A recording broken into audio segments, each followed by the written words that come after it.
بسم الله الرحمن الرحيم. அஸ்ஸலாமு அலைக்கும் வரஹ்மத்துல்லாஹி வபரகாத்துஹு. அன்பிற்குரிய சகோதர சகோதரிகளே, நீங்களும் ஆலிம்கள் ஆகலாம் என்ற இந்த தினசரி பாடத்தில் திங்கள் செவ்வாய் ஆகிய 2 நாட்கள் ஹதீஸ் கலையை பற்றி நம்ம அறிந்து வருகிறோம். அதில் இப்னு ஹஜர் அவர்களுடைய நுகுபத்துல் அவர் ரத்தின சுருக்கமாக தான் இதையும் சொல்லுவார். அது ரத்தின சுருக்கமாக சொல்வதற்கு தான் அந்த நூலையும் சுருக்கி இருக்கிறார். அவர் ரொம்ப சுருக்கிறதுனால கொஞ்சம் விலைக்கு சொல்ல வேண்டியிருக்கு, சரியா?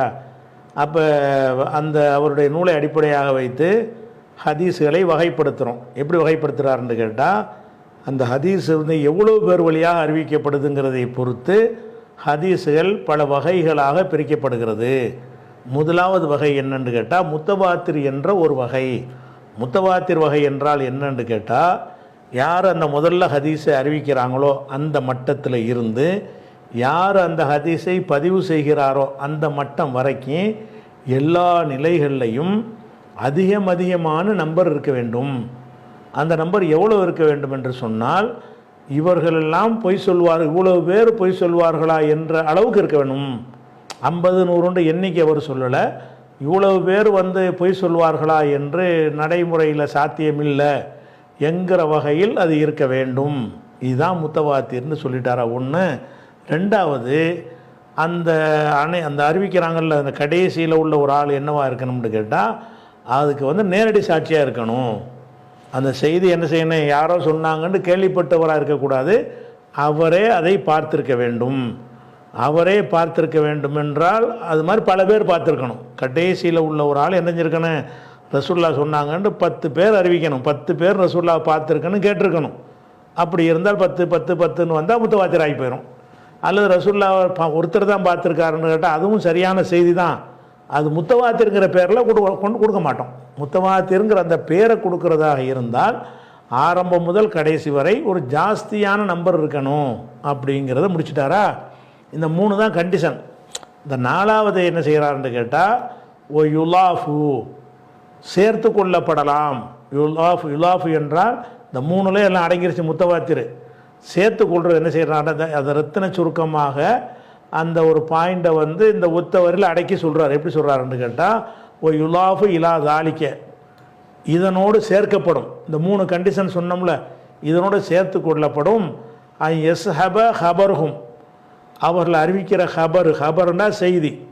ஹபர்ஹும் என்றால் அவர்களுடைய செய்தி. அது அந்த அறிவிப்பாளர்கள் அறிவிக்கிற அந்த செய்தி. எஸ் ஹப, அது இணைந்திருக்க வேண்டும். சாஹிப்னா தோழர் தானே, தோழமையாக இருக்க வேண்டும், இணைந்திருக்க வேண்டும். இஃபாதத்தல் இல்மி சாமிஹி, அதை கேட்பவருக்கு உறுதியான ஞானத்தை இல்மை தர வேண்டும். இல்மி என்றால் உறுதியான அறிவு, இஃபாதத்து என்றால் வழங்குதல். அப்போ இஃபாதத்தில் இல்மிலி சாமி, அதை ஒருத்தன் கேட்டான்னு சொன்னால் உறுதியான அறிவு அதில் கிடைக்கணும் என்பதையும் இதனோடு சேர்த்து கொள்ளலாம். முத்தவாத்திர்னு சொல்வதற்கு என்ன செய்யலான்னு கேட்டால், அதில் உறுதியான ஒரு இல்மு இருக்கணும். உறுதியான இல்மு எப்போ இருக்கும், இந்த அம்சம்லாம் இருந்தால் தான் இருக்கும். உறுதியான இல்மு எப்போ வரும்னு கேட்டால், அந்த பல பேர் இருக்கணும், ஆரம்பம் முதல் கடைசி வரைக்கும் பல பேர் இருக்கணும், அவங்க நேரடி விட்னஸாக இருக்கணும். இதெல்லாம் சேர்ந்து இருந்தால் தான் நமக்கு உறுதியான இல்மு கிடைக்கும். அப்படி ஒருத்தர் வாழ்ந்தார், முகமது நெசமாக தான் இருந்தார், அவர் தான் இதை சொன்னார், அவர் தான் இது சொன்னார் என்பது உறுதி அப்படின்னு அந்த ஞானம் உனக்கு கிடைக்கணும். இந்த வார்த்தை 4வது கண்டிஷன் மாதிரி சொல்கிறார். 4வது கண்டிஷன் இல்லை, அந்த 3டைய சாராம்சம்.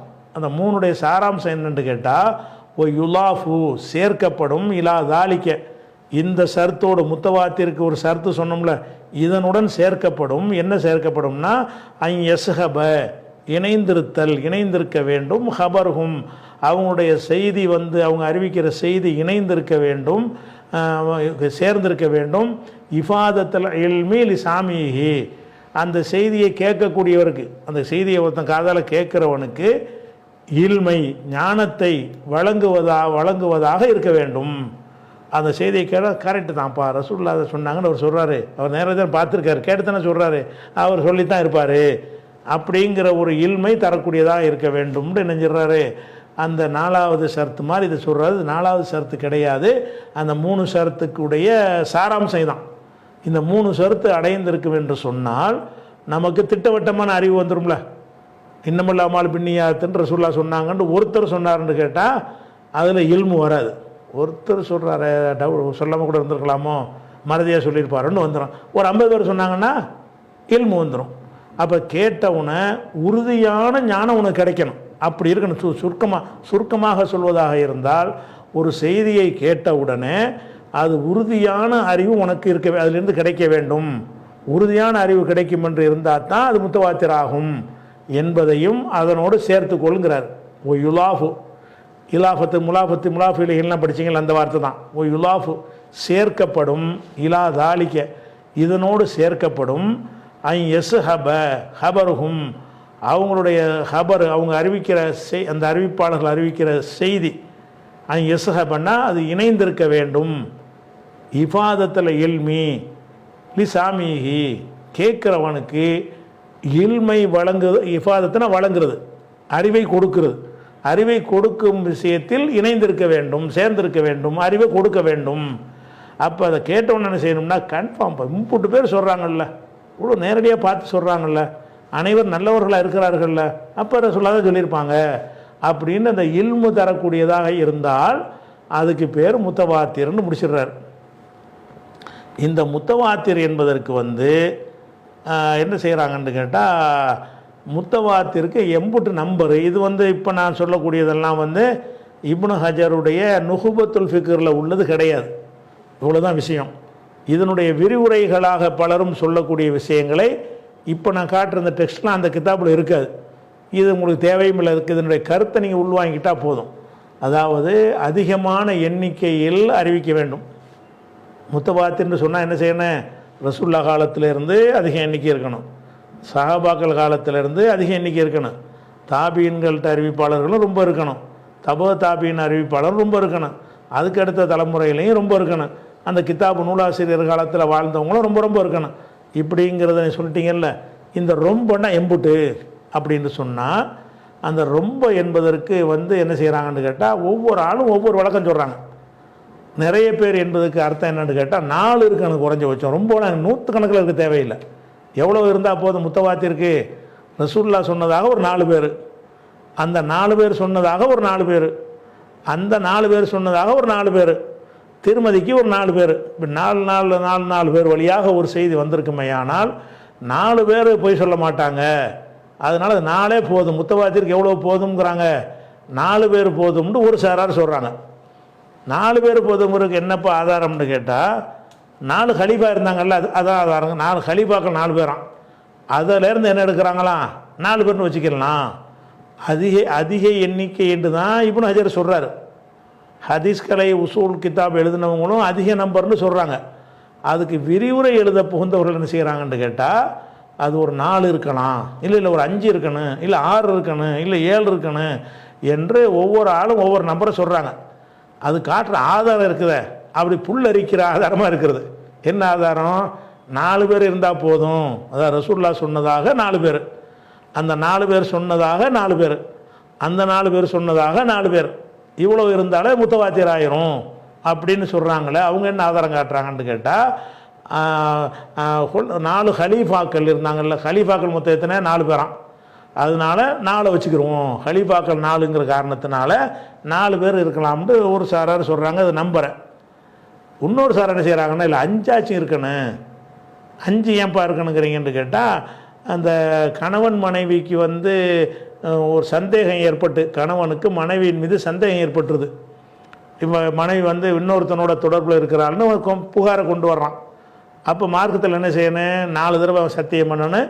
5ஆவது தடவை நான் பொய் சொல்லியிருந்தால் என் மீது சாபம் உண்டாகட்டும்னு கேட்கணும்னு 5 சத்தியத்தை அல்லாஹ் சொல்கிறான். அதுலேருந்து 5 இருக்கலாங்கிறாங்க. அதுக்கு சம்மந்தமே இல்லை. அதாவது 5 பேர் இருக்கணுமா ஒவ்வொரு மட்டத்துலையும். 5 பேர் இருக்கிறதுக்கு என்னப்பா ஆதாரம்னு கேட்டால், லியான் என்பதற்கு நமக்கு எத்தனை சத்தியம் பண்ணணும்? 5 சத்தியம் பண்ணணும்ல. 4 தடவை என்ன செய்யணும்னு கேட்டால், என் மனைவி ஒழுக்கம் கெட்டவள் என்று நான் உறுதியாக சொல்லுகிறேன்னு அவன் சொல்லுவான் 4 தடவை. 5ஆவது தடவை நான் இதில் பொய் சொல்லி இருந்தால், ஒல் ஹாமிசத்து அன்னலானத்தல்லாஹி அலை, அல்லாவுடைய சாபம் என் மீது ஏற்படட்டும் நான் பொய் சொல்லியிருந்தால் அப்படின்னு அவன் சொல்லுவான். இது சூரத்து நூறில் இதை பற்றி பேசப்படுகிறது. அதுலேருந்து என்ன செய்கிறாங்கன்னா ஹதீஸ் கலைங்கிற பேரில் ஆய்வு செய்கிறவங்க அப்போ 5 சத்தியம் பண்ண சொல்கிறாங்களே அப்படின்னா ஒரு 5ங்கிறது ஒரு போதுமான ஒரு நம்பரு. எதுக்கு? முதல் தலைமுறையிலையும் 5 பேர் அறிவிக்கணும், 2வது தலைமுறையிலையும் ஜெனரேஷனில் 5 அறிவிக்கணும், 5 இருக்கணும் அப்படின்னு என்ன செய்கிறாங்கன்னு கேட்டால் அது 5ங்கிறாரு ஒரு ஆள். இதுதான் புல்லரிக்கிறது தான் ஆதாரம். இதுக்கு அந்த சம்மந்தம் இருக்கா? லியானுக்கு 5 பேர்னா லியானுக்கு 5 பேர் நடத்துமே தவிர முத்தவாத்திற்கு நம்பருக்கு இவங்க ஆதாரம் காட்டுறாங்க. எந்தெந்த நம்பர் வருதோ எல்லாத்தையும் எடுத்து போட்டு ஆளுக்கு ஒரு மாதிரியே சிந்திக்கிறாங்க. அதுக்கடுத்து இன்னும் சில பேர் என்ன செய்கிறாங்கன்னு கேட்டால் 7 பேர் இருக்கணும், முத்தவாத்திற்கு நம்பர் எவ்வளோ இருக்கணும், இத்தனை அதுதும் கசீர்னு தான் இப்னு ஹஜர் சொல்கிறார். அதிக எண்ணிக்கை அவ்வளோதான் இப்னு ஹஜர் சொல்கிறார். அதிக எண்ணிக்கை எவ்வளோ தெரியுமான்னு ஒரு ஆள் 4ங்கிறாரு. என்னடான்னு கேட்டால் 4 கலீஃபாவான். அதுக்கு எதுக்கு என்ன சம்பந்தம் இல்லை. ஆனால் சொல்கிறார். இன்னொருத்தர் 5ங்கிறார். ஒவ்வொரு கட்டத்தில் 5 இருக்கணும். ஏன்ப்பா 5ங்கிற? லியானில் 5 தடவை சத்தியம் பண்ணுறோம்ல, அது 5 இருக்கணுங்கிறார். அதுக்கு எதுக்கு சம்பந்தம் கிடையாது. இன்னொருத்தர் என்ன செய்கிறாருன்னா 7 இருக்கணுங்கிறார். என்னத்துக்குப்பா 7 இருக்கணுங்கிறீங்கன்னு கேட்டால் இஸ்லாத்தில் வந்து சாட்சி சொல்கிறது இருக்குல்ல, அது வந்து 3 வகையில் இருக்கிறது. என்ன சாட்சி? பிறை சம்பந்தமாக மார்க்க சம்பந்தமாக சாட்சி சொன்னால் ஒருத்தர் சொன்னால் போதும். நான் தான் இவனுக்கு பால் கொடுத்தேன்னு ஒரு அம்மா வந்து சொல்லுவாங்க, ரசூலில் ஏற்றுக்குருவாங்க. அப்போ சாட்சியில் வந்து ஒரு சாட்சி மார்க்கத்தில் இருக்கிறது. கொடுக்கல் வாங்கலுக்கு எத்தனை சாட்சி? நான் இவர் கொடுத்தேன் அது அப்படின்னு ஒருத்தர் ஒரு புகார் பண்ணுறாரு, நான் சாட்சி அவர் வந்து 2 சாட்சி கொண்டு வரணும். அப்போ கொடுக்கல் வாங்கலுக்குள்ள சாட்சி எத்தனை? 2. விபச்சாரத்து குற்றச்சாட்டு சுமத்தினா எத்தனை சாட்சி? 4. ஒரு ஆண் மீது பெண் மீது விபச்சார குற்றச்சாட்டு ஒருத்தன் சுமத்தினான்னு சொன்னால் எத்தனை கொண்டு வரணும்? 4 கொண்டு வரணும். அப்போ சாட்சி சொல்வதை பற்றி 3 வகையான சாட்சியத்தை அல்லாஹ் சொல்லுகிறான். ஒன்று வந்து சில விஷயங்களுக்கு 4 சாட்சி என்கிறான், சில விஷயங்களுக்கு 2 சாட்சி என்கிறான், சில விஷயங்களுக்கு 1 சாட்சி என்கிறான், 3ஐயும் கூட்டு 7ங்கிறாங்க. எப்படி 7 வரணுமா? 4 சாட்சி 1, 2 சாட்சி 1, 1 சாட்சி ஒன்று தனித்தனி விஷயம் சம்பந்தமே இல்லை. இதை கூட்டி பார்த்தா எத்தனை வருதான்? சாட்சிகளுடைய டோட்டல் மொத்தம் 7. அதனால் வந்து 7 பேர் இருக்கணும். இந்த முத்தவாத்திருங்கிற பேரை கொடுக்குறாருன்னா எத்தனை பேர் இருக்கணுமா? 7 பேர் இருக்க வேண்டும்ங்கிறாங்க. 7 பேருக்கு என்னடா ஆதாரம்னு கேட்டால் இஸ்திமாலிஹால் அன்சிபாயி ஷஹாதத்தி சலாசா 3 வகையான சாட்சியங்களை உள்ளடக்கி 7 என்று சொல்கிறார்கள். 3 வகையான சாட்சியம் என்னன்னு கேட்டால் ஒஹியல் அர்பாத்து ஒல் இஸ்னானி ஒல் வாஹித் 4, 2, 1. 4 சாட்சி சில விஷயங்களுக்கு, 2 சாட்சி சில விஷயங்களுக்கு, சில விஷயங்களுக்கு 1 சாட்சி, 4, 2, 6, 6, 1, 7, மொத்தம் 7. அதனால் 7 பேர் இருக்கணுங்கிறாங்க. இதுக்கு அது சம்மந்தம் இருக்கா? ஹதீஸ் கலைன்னு சொல்லிட்டு அவர் இப்னு ஹஜர் நம்பர்லாம் சொல்லலை, இவங்க பண்ணுற கூத்து விளக்கங்கிற பேரில் என்ன செய்யுது? அதிக நம்பருக்கு என்ன அர்த்தமா? 7 வச்சுக்கலாம்னு சொல்லி இதை கொண்டு வர்றாங்க. அதுக்கப்புறம் வந்து இன்னொரு ஆள் என்ன செய்கிறாருன்னா 10 இருக்கணும். முதல் தலைமுறையிலையும் 10 அறிவிக்கணும், 2வதுலையும் 10 பேர் அறிவிக்கணும், 3வதுலையும் 10 பேர் அறிவிக்கணும் அப்படின்னு சொல்லிட்டு அவர் என்ன செய்கிறாருன்னா குரானில் ஆதாரம் காட்டுறாரு. என்னடா குரான் ஆதாரம்னு கேட்டால் 2வது சூறாவில் 196வது வசனத்தில் வருகிறது, தில்க அஷ்ரத்துன் காமிலா, இது வந்து முழுமையான 10ஆக ஆகிவிடும். இது முழுமையான 10ன்னு ஒரு வாசகம் வருது. இது எதுக்கு வருது என்று கேட்டால் ஒருத்தன் என்ன செய்யணும்னு கேட்டால் வந்து ஹஜ்ஜில் இருக்கும்போது ஒரு பரிகாரம் செய்ய வேண்டி ஹஜ்ஜில் ஒரு மீறிட்டான்னு வைங்க, அது மீறுவதற்காக என்ன செய்யணும்னு கேட்டால் அவன் வந்து நோன்பு வைக்கணும். அப்போ என்ன செய்யணும்னா 3 நோன்பு அங்கே வைக்கணும், 7 நோன்பு ஊரில் வந்து வைக்கணும். 296 நீங்கள் படித்தா உங்களுக்கு தெரியும். 3 நோன்பை ஹஜ்ஜில் இருக்கும்போதே வச்சிடணும். ஒரு சபாத்தின் இதா ரஜாத்தும், ஊர் திரும்பிய பிறகு 7 நோன்பு வைக்க வேண்டும். தில்காசுரத்தும் காமிலா, ஆக இது மொத்தம் 10 அப்படின்னு நல்லா சொல்கிறான். அப்போ நோன்பு வைக்கணும்னு 10 நோன்பு எல்லாம் வைக்க சொல்கிறான். அந்த 10 நோன்பு எப்படி வைக்க சொல்கிறான்னு கேட்டால் 3ஐ வந்து ஹஜ்ஜில் இருந்து வச்சிரு, 7 நோன்பு வந்து ஊரில் வந்து வை, மொத்தம் 10,000ங்கிறான்லாம். இந்த வாசகத்தை வச்சுக்கிட்டு பாருங்கள் முழுமையான 10 நல்லா சொல்கிறான். அதனால அறிவிப்பாளர் 10 இருக்கணுமா? இது அறிவிப்பாளரை பற்றி பேசுகிற, நோன்பை பற்றி பேசுகிற ஒரு விஷயம். ஒரு பரிகாரத்துக்கு 10 நோன்பு வைக்கணும், 3 நோன்பு அங்கே வை, 7 நோன்பு அங்கே வைன்னு சொன்னால் இதை வச்சு என்ன செய்யணுமா? அறிவிப்பாளர்கள் வந்து 10 இருக்கணும். முத்தவாத்திர் என்றால் எவ்வளோ இருக்கணும்? 10 10 10 இருக்கணும் அப்படின்னு ஆதாரம் காட்டுறாங்க. என்ன குரான் ஆதாரம்? குரானில் இருக்குது. இதுக்கு எதுக்கு சம்பந்தம் இருக்கா?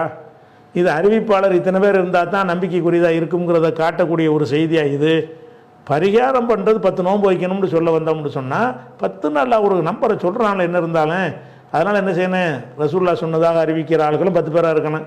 அந்த 10 சஹாபிகள் சொன்னதாக தாபீன்களும் 10 பேர் சொல்லணும், தாபீன்களும் 10 பேர் சொல்லணும், அந்த நூலாசிரியர் வரைக்கும் 10 பேர் வந்துக்கிட்டே இருக்கணும், 10 தான் கணக்குன்னு ஒரு முத்தவாத்திற்கு அம்புட்டு அவர் சொன்ன அதிக எண்ணிக்கை என்பதற்கு கொடுக்குற விளக்கம் இப்படி ஒரு விளக்கங்களை கொடுத்து கொண்டிருக்கிறாங்க. அதே மாதிரி 10 கடை 12 இருக்கணும் ஒரு சாரார், 10 கிடையாது தான் எவ்வளோ இருக்கணும், 12 பேர் ஒவ்வொரு மட்டத்திலும் இருந்தால் தான் அது முத்தவாத்திர் ஆகும். 12 பேருக்கு என்னப்பா ஆதாரம்னு கேட்டால் 5வது சூறாவில் 16வது வசனத்தில் இஸ்ரவேலர்களிலிருந்து 12 பேரை மூசா அனுப்பி தேர்ந்தெடுத்தார். இஸ்ரவேலர்கள்லேருந்து நினைஞ்சாரு இஸ்னாஷர, அதாவது நுக்கபாய் பனி இஸ்ராயில், பனி இஸ்ராயிலுடைய இசனை அஷர நகீபண்டு வரும், நுக்கபாக்கள் தேர்ந்தெடுத்தார்னு வரும். 12 பேர் அவருடைய உம்மத்திலிருந்து தேர்ந்தெடுப்பார் ஒரு காரியத்துக்காக வேண்டி. அப்போ 12 அவர் தேர்ந்தெடுத்ததுனால 12க்கு ஒரு முக்கியத்துவம் இருக்கிறது அப்படின்னு சொல்லி 5-16 வசனத்தை ஆதாரம் காட்டி முத்தவாத்திர்னா என்ன இருக்கணும்னு கேட்டால் கிதாபு நூலாசிரியரில் இருந்து ரசூல்லா வரைக்கும். நூலாசிரியருக்கு பிறகுலாம் முத்தவாத்திர் பேச்சே கிடையாது. புகாரிக்கு புகாரில் இருக்கிற ஹதீஸுக்கு சனதை நம்ம சொல்கிறோம், திருமதியில் முடிச்சுக்கிறோம், அதுலேருந்து அதுக்கு பிந்தி உள்ளதுக்கெல்லாம் ரெக்கார்ட் ஆக்கின பிறகு சனது எதுக்கு, ரெக்கார்ட் ஆக்கிட்டாங்கல்ல, ரெக்கார்ட் ஆக்குற வரைக்கும் தான் சனது தேவை.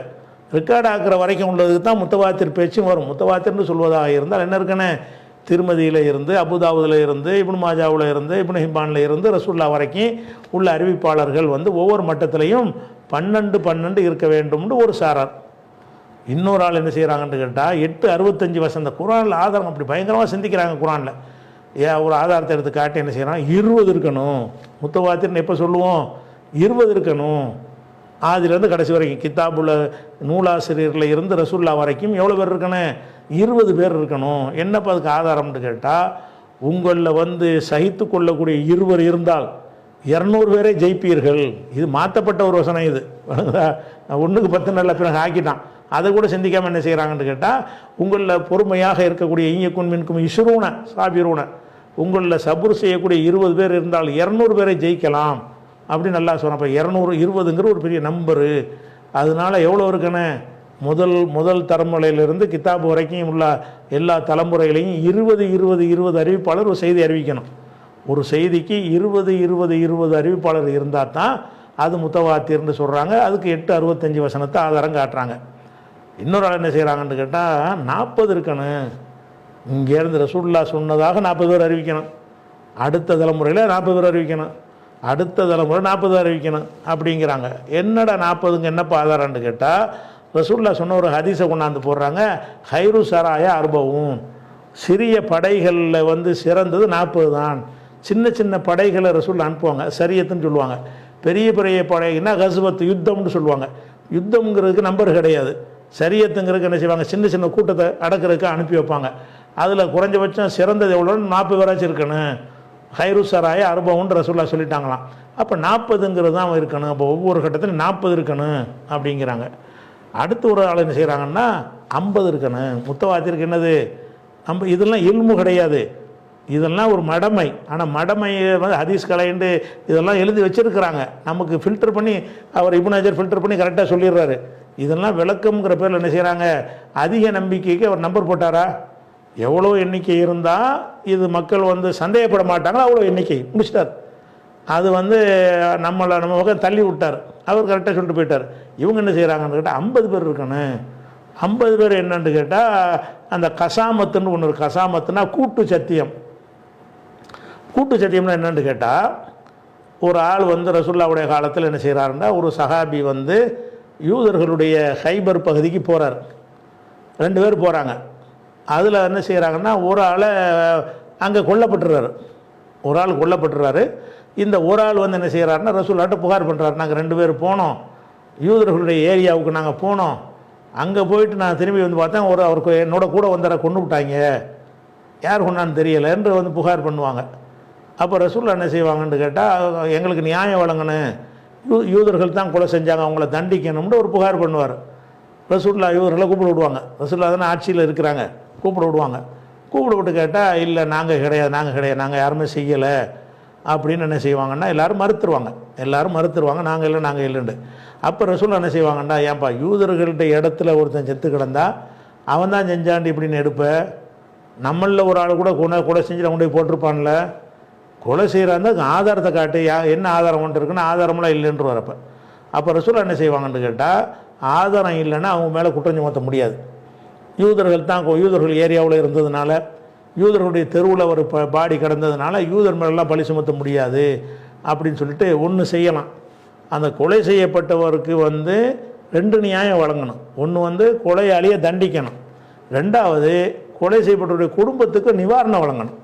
அந்த நிவாரணம் தான் வழங்குவோம், நிவாரணம் அரசாங்கத்துக்கு தந்துடுவோம் கொலை செய்யப்பட்ட ஒரு குடும்பத்துக்கு. அவங்கள தண்டிக்க முடியாது. ஆனால் அது ஒரு கண்டிஷன் என்னென்னு கேட்டால், அந்த யூதர்கள்லேருந்து ஒரு 50 பேர் வரணும். 50 பேர் வந்து அல்லாஹ் மேலே சத்தியமாக நாங்கள் இந்த கொலையை செய்யலைன்னு சத்தியம் பண்ணணும். 50 பேர், அது கூட்டு சத்தியம். கசாமாண்டா கூட்டு சத்தியம். கூட்டு சத்தியம் பண்ணுறதுக்கு 50 பேர் சொல்லிட்டாங்கன்னா சரி நீங்கள் செய்யலைன்னு அனுப்பிவிட்ற வேண்டியதான். அதான் அவன் ஏரியாவில் தான் அந்த பாடி கிடக்குது, அவன் தான் செஞ்சுருப்பாங்கிற சந்தேகம் வருது. இவங்களும் அந்த மாதிரி பாதிக்கப்பட்டவங்க புகார் கொடுக்குறாங்க. அப்போ அவனை போய் தண்டிக்கிறதா இருந்தால் ஆதாரம் வேணும். ஆதாரம் நம்மள்கிட்ட இல்லை. அவனை விட்டுறதா இருந்தால் அதுக்கு ஏதாவது ஒன்று வேணும்ல. சத்தியம் பண்ண சொல்கிறது, யாரை சத்தியம் பண்ண சொல்கிறது? ஒரு 50 பேர், உங்கள்லேருந்து ஒரு 50 பேர் வந்து என்ன செய்யணும், நாங்கள் 50 பேரும் சொல்லுகிறோம், நாங்கள் யாருமே எங்கள் சமுதாயத்தை சேர்ந்த யாரும் இந்த கொலையை செய்யலைன்னு சத்தியம் பண்ணிட்டு போய்கிட்டேரி அப்படின்னு சொல்லிடுவாங்க. அப்போ இந்த கசாமத்துக்கு வந்து 50 பேர் ரசூலா சொல்லிட்டாங்க. அதனால முத்தவாத்திற்கு 50. அதுக்கு இதில் சம்மந்தம் இருக்கா? முத்தவாத்திர்னு சொல்வதாக இருந்தால் என்ன செய்யணுமா, 50 பேர் வேணும். ஒவ்வொரு மட்டத்திலும் 50 பேராக இருக்கணும். அப்படி ஒரு ஹதீஸே கேம நாள் வரைக்கும் தேர்னாலும் கிடைக்காது. அதை சொல்கிறாங்க 50 பேர் இருக்கணும். அதுக்கடுத்து ஒரு ஆள் என்ன செய்கிறாருன்னு, ஒரு சார் என்ன செய்கிறாங்கன்னா, முத்தவாத்தினா 70 இருக்கணும். ரசூலுல்லாஹ் சொன்னதாக 70 பேர், அந்த 70 பேர் சொன்னதாக 70 பேர், அந்த 70 பேர் சொன்ன இப்படி திருமதி வரைக்கும் அந்த ஹதீஸ் நூலாசிரியர் வரைக்கும் எவ்வளோ பேர் இருக்கணும்? 70 இருக்கணும். 70 இருக்கணுங்கிற எதப்பா சொல்கிறீங்கன்னு கேட்டால், மூசா நபி வந்து தன்னுடைய உக்தார மூசா மின் கௌமிஹி சபீன ரஜுலன், மூசா நபி தன்னுடைய உம்மத்தில் 70 பேரை தேர்ந்தெடுத்தார்னு 70 வருதுல, அதனால் 70. அப்போ ஒவ்வொரு மட்டத்திலும் 70 இருக்கணுமா. 70 சனது இருந்தால் தான் அது முத்தவாத்திர் ஆகும்னா, ஒரு ஹதீஸ் கூட முத்தவாத்திர் கிடையாது. வழங்குதா? 70 கிடையாது, 50 இருக்காது. அப்போ இவர் என்ன செய்ய 7 185 வந்து 70ங்கிறாரு. இன்னொரு ஆள் சொல்கிறார், என்ன செய்கிறாருன்னு கேட்டால், 300 சச்சம் பேர் இருக்கணும், 300க்கு மேலே இருக்கணும். என்ன 300க்கு என்றால் 300 பேர் எப்படி ஒரு மட்டத்தில் இருப்பாங்கன்னா 300 தான் இருக்கணும். என்னென்ன ஆதாரம்னா, பத்ர் போரில் 300க்கு மேலே இருந்தாங்கல்ல, பத்ர் போரில் உள்ள எண்ணிக்கை வந்து 300 சச்சம், அதனால் 300 சச்சம் பேர் இருக்கணும் அப்படின்னு சொல்கிறாங்க. அப்போ பத்ரில் 300 பேர் இருந்ததுக்கு இந்த ஹதீஸ் அறிவிப்பவர்கள் 300 இருக்கணுங்கிறதுக்கு ஏதாவது சம்மந்தம் இருக்கா? அதுக்கு உள்ள விஷயமா இது? இதில் அந்த கருத்து வருமா? வராது. ஆனாலும் சும்மா சிந்திக்கிறோங்கிற பேரில் சும்மா உளறி இருக்கிறாங்க நிறைய பேர். ஹதீஸ் கலையில் இருக்கிறவங்களே என்ன இருக்கிறாங்க, உளறி கொட்டியிருக்கிறாங்க. அதில் என்ன செய்கிறாங்கன்னா 300 பேர் இருக்கணுமா. அது அபூ ஹுரைரா சொன்னார்னா 10 தான். அபூ ஹுரைரா மாதிரி 300 சஹாபி ஒரு செய்தி அறிவிக்கணுமா. அப்படி ஒரு செய்தி கூட கேமரா வரைக்கும் தேடினாலும் கிடைக்காது. ரசூலுல்லாஹ்வுடைய ஒரு ஹதீஸுக்கு 300 அறிவிப்பாளர்கள் இருக்கிற மாதிரி ஒவ்வொரு மட்டத்திலையும் இருக்குமானா இருக்கவே இருக்காது. அதுக்கு பேசாமல் இல்லைன்ட்டு போயிடலாம், அந்த ஆளுக்கு முத்தவாத்திர் கிடையாதுன்ட்டு போயிடலாம். 300 சச்சம் இருக்குன்னுன்றாங்க ஒரு ஆளுக்கு. இன்னொரு ஆள் என்ன செய்கிறாருன்னு கேட்டால் 1400 இருக்கணுமா. எப்படி ஒரு ஹதீஸ் அறிவிக்கிறதுல என்ன இருக்கணுமா, கீழே இருந்து மேலே வரைக்கும் 1400 அது எழுதுறதுக்கு 72 வால்யூம் வேணும் ஒரு ஹதீஸ் எழுதுறதுக்கு. ஒவ்வொரு ஹதீஸுக்கும் வந்து 1400 அறிவிப்பாளர் போடணும். உனக்குதா எத்தனை? ஒவ்வொரு மட்டத்திலையும் 1400. ஒரு ஹதீஸுக்கே வந்து ஒரு வால்யூம் எழுதணும். ஒரு ஹதீஸுக்கு 1400, ஒரு 5 தலைமுறை வந்துச்சுன்னு வைங்க, 5400ண்டா அப்போ 7000 அறிவிப்பாளர் போடணும். 7000 அறிவிப்பாளர் போட்டு ஒரு ஹதீஸ் அறிவிக்கணும். இப்படி இருந்தால் தான் அது முத்தவாத்திர்னு சொல்கிறாங்க. என்னடான்னு கேட்டால், பையத் ரில்வான் ரசூலுல்லாஹ் வந்து கலந்துக்கிட்டாங்கல்ல, அதாவது ஹுதைபியாவில் வந்து உடன்படிக்கை வாங்குவாங்கல்ல, அப்போ இருந்த சஹாபாக்கள் எண்ணிக்கை 1400. அதனால் 1400 இருக்கணும். எப்படியெல்லாம் மார்க் அறிஞருங்க முறையில் மண்டையை என்ன செய்கிறாங்க, மண்டை காஞ்சி போய் இதெல்லாம் ஆய்வு கொண்டு எழுதி வச்சுருக்கிறாங்க. அப்போ முத்தவாத்திற்கு வந்து இப்படிலாம் சொல்வது வந்து ஒரு மடமை. இப்படிலாம் சொல்வது வந்து இதுக்கு பேர் இல்மு கிடையாது. இன்னும் சொல்லப்போனால் எண்ணிக்கையை பற்றி எல்லா எண்ணிக்கையும் குரானில் இருக்குது. அது உங்களுக்கு கூடுதல் தகவலுக்காக நான் சொல்கிறேன். அதை ஒன்றுங்கிற நம்பரை பற்றி எல்லாம் என்ன செய்கிறான்னா 6:19 சொல்கிறான், இறைவன் ஒரே ஒருவன் தான். 2ங்கிறத பற்றி எல்லாம் என்ன செய்கிறான்னா 16:51 சொல்கிறான், 2 கடவுளை ஏற்படுத்தாதீர்கள். அதைத்தான் சொல்லுமே தவிர அதுலேருந்து முத்தவாத்திற்கு 2 எடுக்க இயலாது. அதே மாதிரி வந்து 296 சொல்கிறான், நீங்கள் வந்து 10 நோன்பு வைங்க, 3 நோன்பு வந்து ஹஜ்ஜில் வைங்க, அது 3 அப்படிங்கிறது. இல்லை 4 தான். 4 பற்றி குரானில் எங்கே இருக்குண்டா 260 இப்ராஹிம் நபிட்ட வந்து 4 பறவையை பிடி, எப்படி நீ உயிராக்கி வாயின்னு அவர் கேட்பார். நீ 4 பறவையை பிடிச்சி என்ன செய்ய, 4 அறுத்து 4 மலையில் கொண்டு வை, கூப்பிடு, உன்ட்ட ஓடி வரும்னு எல்லாம் சொல்லுவான். அப்போ 4 பற்றி குரானில் இருக்குது. 5 பற்றி இருக்குன்னு கேட்டால் 18 20 கஹ்ஃப் சூராவில் அவங்க வந்து குகையில் இருந்து எத்தனை பேருன்னு கேட்டால் 5 பேர், 6வது நாய் அப்படின்னு 5ங்கிறாங்க. அதே மாதிரி 6 எடுத்துக்கிட்டிங்கன்னா 6 நாளில் பூமியை படைத்தான். 6 பற்றியும் குரானில் இருக்குது. 7 பற்றி இருக்கான்னு கேட்டால் 7 வானத்தை படைச்சாண்டு 2:29 இருக்குது. 8 பற்றி இருக்கான்னு கேட்டால் 8 பேர் அரிசை வந்து சுமந்து கொண்டிருப்பார்கள் 8 பற்றியும் இருக்குது. 9 பற்றி இருக்கான்னு கேட்டால் 17 101 மூசாவுக்கு 9 அத்தாட்சிகளை கொடுத்தோம்னு 9 இருக்கிறது. அதே மாதிரி வந்து சத்தியம் பண்ணிட்டு முடிச்சுட்டான்னு சொன்னால் 10 ஏழைக்கு உணவு கொடுக்கணும்னு 5 10 பற்றியும் இருக்குது. 5:89. 11 பற்றி குரானில் இருக்கான்னு கேட்டால் இப்போ எல்லா நம்பரும் இருக்குது தானே செய்யுது. இது முத்தவாத்திற்கு உள்ளதா? இது 1லேருந்து 11 வரைக்கும் சொல்லியாது. 11 இருக்கான்னு கேட்டால் எனக்கு வந்து சூரியன் 11 நட்சத்திரங்களும் சூரியனும் சந்திரனும் எனக்கு சஜிதா செய்யுமாறு நான் கனவு கண்டேன்னு யூசுப் நபி சொல்லுவார். 12 நாளில் 11 இருக்கிறது. அதே மாதிரி 12 பற்றி இருக்கான்னு கேட்டால் இஸ்ரவேல் சமுதாயத்தை 12 கிளைகளாக நாங்கள் பிரித்தோம்னு 760 இருக்குது. அதே மாதிரி 9:36 மாதங்கள் எண்ணிக்கை 12 இருக்குது. 12 பற்றி 2 இடத்துல வருது. 19 பற்றி வருதான்னா 19 வானவர்கள் நரகத்துக்கு காவலர்களாக இருக்கிறாங்கன்னு சொல்லி 74:30 வருகிறது. 20 பற்றி வருதான்னு கேட்டால் உங்களில் பொறுமை 20 பேர் இருந்தால் 200 பேரை ஜெயிப்பீர்கள். 20 பற்றியும் குரானில் இருக்குது. 30 பற்றி இருக்கான்னு கேட்டால் மூசா நபிக்கு 30 இரவை எல்லாம் வாக்களித்தான் அப்படின்னு வருது. 40 வருதான்னு கேட்டால் 40 இரவை எல்லாம் வாக்களித்தான் என்றும் 2:51 வருகிறது. 50 பற்றி வருதான்னு கேட்டால் 50 ஆண்டுகள் குறைவாக 1000 வருஷம் நூஹ் நபி வாழ்ந்தார். 50 பற்றி குரானில் இருக்குது. 29:14. 60 பற்றி இருக்கான்னு கேட்டால் சக்தி இல்லாத அடிமையை விடுதலை செய்ய முடியலை என்று சொன்னால் 60 ஏழைக்கு உணவு கொடு. 60 பற்றி குரானில் இருக்குது. 58:4. 70 பற்றி இருக்கான்னு கேட்டால் ஒக்தார மூசா கௌமு சபீன ரஜிலன், மூசா தன்னுடைய உம்மத்திலிருந்து 70 பேரை தேர்ந்தெடுத்தார். 780. 70 பற்றியும் இருக்குது. 80 இருக்கான்னு கேட்டால் அவதூறு சொன்னவங்களுக்கு 80 கசேடி கொடுங்க. 80 பற்றி இருக்குது. 24:4. 90 பற்றி இருக்கான்னு கேட்டால் எனக்கு 2 பேர் தாவூது நபிட்ட வந்து சொல்லுவாங்க, எனக்கு 99 எனக்கு ஒரு ஆடு இருக்குது, இவருக்கு 99 ஆடு இருக்குது. 99 பற்றி வருது. அதில் 90 அடங்கி இருக்குது. 28:30. அதே மாதிரி ஒருத்தர் தூங்க வச்சுருவான்ல பூமிக்கு மேலே என்ன செய்வான் அல்ல, எப்படி எல்லாம் உயிராக்குவான்னு கேட்டவுடனே 100 வருஷம் எல்லாம் மௌத்தாக்கிடுவான். எவ்வளோ நாள்ப்பா நீ இருந்திருக்கேன்னு கேட்டால் 1 நாள் 1/2 நாள் பாரு. அப்போ அல்லா கேட்பான், இல்லை பல்ல பீஸ்த மேத்தாமி 100 வருஷம் இருந்திருக்கிறாய். 100 பற்றி என்ன குரானில் சொல்லப்பட்டிருக்குது. 200 பற்றி சொல்லப்பட்டிருக்கான்னு கேட்டால் உங்களில் வந்து 20 பேர் இருந்தால் 200 பேரை வெல்வீர்கள். 200ங்கிற நம்பர் குரானில் இருக்குது. 300 பற்றி இருக்கான்னு கேட்டால் குகையில் வந்து 300 ஆண்டுகள் தங்கினார்கள் அப்படின்னு 18:25 இருக்குது. அதே மாதிரி 1000 பற்றி இருக்கான்னு கேட்டால் உங்களில் 1000 பேர் இருந்தால் 2000 பேரை ஜெயிப்பீங்க அப்படின்னு குரானில் 8:66 இருக்குது. 3000 பேரை பற்றி இருக்கான்னு கேட்டால் 3000 மாணவர்களை எல்லாம் அனுப்பி உதவி செஞ்சாண்டு 3:124 இருக்குது. 5000 பேரை பற்றி இருக்கான்னு கேட்டால் நீங்கள் அல்லாவுக்கு பொறுமையாக நடந்து கொண்டீங்கன்னா 5000 மலக்குகள் எல்லாம் அனுப்புவான் அப்படின்னு இருக்குது. 1,00,000 பற்றி இருக்கான்னு கேட்டால் யூனுஸ் நபியை 1,00,000 மக்களுக்கு நான் நபியாக அனுப்புனேன்ட்டு 37 147 சொல்லி காட்டுறான். அது போக இவ்வளோ நம்பர் தான் குரானில் இருக்குது. பாதிங்கிறத பற்றி 4:12 கணவன் சொத்தில் மனைவிக்கு பாதின்னு வரும்ல, மனைவி சொத்தில் கணவனுக்கு பாதின்னு, அந்த விஷயத்தில் 4:12 பாதின்னு வருது. 1/3 பங்குங்கிறதும் அதே வசனத்தில் வருகிறது. 4 பங்குங்கிறதும் அதே வசனத்தில் வருகிறது. கனிமத்து பொருள் 1/5 அல்லாவுக்காக கொடுக்கணும்னு சொல்லி 1/5 வருது. 8/1 என்ன இருக்குது, பிள்ளைகள் இருந்தால் என்ன இருக்குது, மனைவிக்கு 8/1 கிடைக்கும் அப்படின்னு இருக்குது. அதே மாதிரி 1வது 2வது 3வதுன்னு எண்ணி சொல்கிற நம்பர் இருக்குல்ல, 1வது 2வது இல்லை, அதில் 1வதுங்கிறது வந்து 6:14 வருது, 2வதுங்கிறது 9:40 வருது, 3வது என்பது வந்து 36:14 வருது, 4வதாக என்று சொல்லி 58:7 வருது, 5வதாகங்கிறது 24:7 வருது, அது 6வதாகங்கிறது 18:24 வருது, 8வதாக என்றது வந்து 18:22 வருது. இப்படி நம்பர்கள்லாம் இருக்குது. இதெல்லாம் ஒரு ஆதாரமா? எப்போ முத்தவாத்திற்கு வந்து இந்த ஆளுக்கு சொன்ன மாதிரி பண்ணோம்னா என்ன செய்யலாம், 5 லட்சம் பேர் இருக்கணும்னு கூட சொல்லிட்டு போயிடலாம். வணங்குதா, 1 லட்சம் பேர் அறிவிப்பாளர் இருக்கணும்னு கூட ஜனத்தொகைக்கு அதிகமாக கூட சொல்லலாம். இந்த நம்பர்கள் எல்லாம் இது அந்த நம்பர் எதுக்கு சொல்லப்பட்டுச்சு அதுக்கு உள்ளதான். அது நரகத்தின் காவலர்கள் 19 பேர்னா அவ்வளோ, அதுக்கு 19 அவ்வளோதான். எது எடுத்தாலும் 19 இருக்கணுங்கிறதுக்கு அது வருமா? அது வராது. அப்போ வந்து நீங்கள் 50,000 வருஷம் போல் ஒரு நாள் அப்படின்னு வந்துச்சுன்னு சொன்னால் அதுக்குள்ள நம்பர் அவ்வளோதான். அப்போ இந்த நம்பர்களை வச்சுக்கிட்டு அதிக எண்ணிக்கை என்பதற்கு என்ன செய்கிறாங்க, விளக்கம் என்கிற பெயரில் நிறைய உளறி இருக்கிறாங்க. ஆனால் முத்தவாத்திருடைய கண்டிஷன் என்னன்னு கேட்டிங்கன்னா இவ்வளோ நம்பர்னு கிடையாது. இதெல்லாம் வந்து ஆதாரம்னு காட்டக்கூடிய எதுவுமே ஆதாரத்துக்கு நிற்கலை.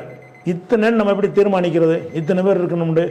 நடைமுறை தான். நடைமுறையில் மக்கள் வந்து இல்லை ஒரு போதுமானதாக இருக்குது, இவ்வளோ பேர் சொல்கிறாங்கல்ல, இவ்வளோ பேர் சொன்னால் போய் சொல்ல மாட்டாங்கன்ட்டு எதில் உனக்கு நம்பிக்கை வருதோ அதுதான் முத்தவாத்திர். அந்த மாதிரி நம்பரில் இவ்வளோ பேர் சொல்கிறாங்கல்லப்பா அப்படின்னு சாதாரணமாக ஒரு 5-6 பேர் சொன்னாலும் நம்ம அந்த நம்பிக்கை வந்துடும். 5-6 பேர் சொல்கிறாங்கன்னா என்ன வந்துடுறேன், இப்போ 5 சஹாபி சொல்கிறாங்க, 5 சஹாபி சொன்னதாக இங்கே 5 சொல்கிறாங்க, ஒரு 5 4 5 10 வந்தாலும் வந்துடும். 10க்குள்ளே இருந்தால் கூட வந்துடும். அப்போ முத்தவாத்திர் என்பதற்கு நம்பரை நீங்கள் தீர்மானிக்க முடியாது, அதிக எண்ணிக்கையில் எல்லா மட்டத்திலும் இருக்கணுங்கிற மட்டும்தான் இப்னு ஹஜர் சொல்லியிருக்கிறார். இந்த இதெல்லாம் வந்து முத்தவாத்திருங்கிறத பற்றி இந்த நம்பர்லாம் அந்த கித்தாபில் இருக்காது. அந்த கித்தாபில் உள்ளது எவ்வளோன்னா அந்த 4 கண்டிஷன் சொல்கிறாருல அதோடு முடிஞ்சிருச்சு. இதெல்லாம் வந்து அதை விளக்க உரைங்கிறதுலேருந்து எழுதுகிறாங்கல்ல, அதை எடுத்து உங்களுக்கு கூடுதல் தகவலுக்காக தரக்கூடிய விஷயம். இது தொடர்பாக முத்தவாத்திர் சம்பந்தமாக இன்னும் கூடுதலான எதெல்லாம் முத்தவாத்திருங்கிற ஹதீஸ் இருக்குதா, எத்தனை ஹதீஸ் தான் அப்படி இருக்குது தேடி பார்த்த வரைக்கும், எத்தனை ஹதீஸ் தேரும் அதையெல்லாம் பார்த்துட்டு என்ன செய்யணும், அதெல்லாம் வந்து வேறு நூல்கள்லேருந்து நம்ம தேடி எடுத்துகிட்டு தான் மறுபடியும் இப்னு ஹஜர் நூலுக்கு போகணும். இன்ஷா அல்லாஹ் அதை நம்ம அடுத்த வாரம் பார்ப்போம்.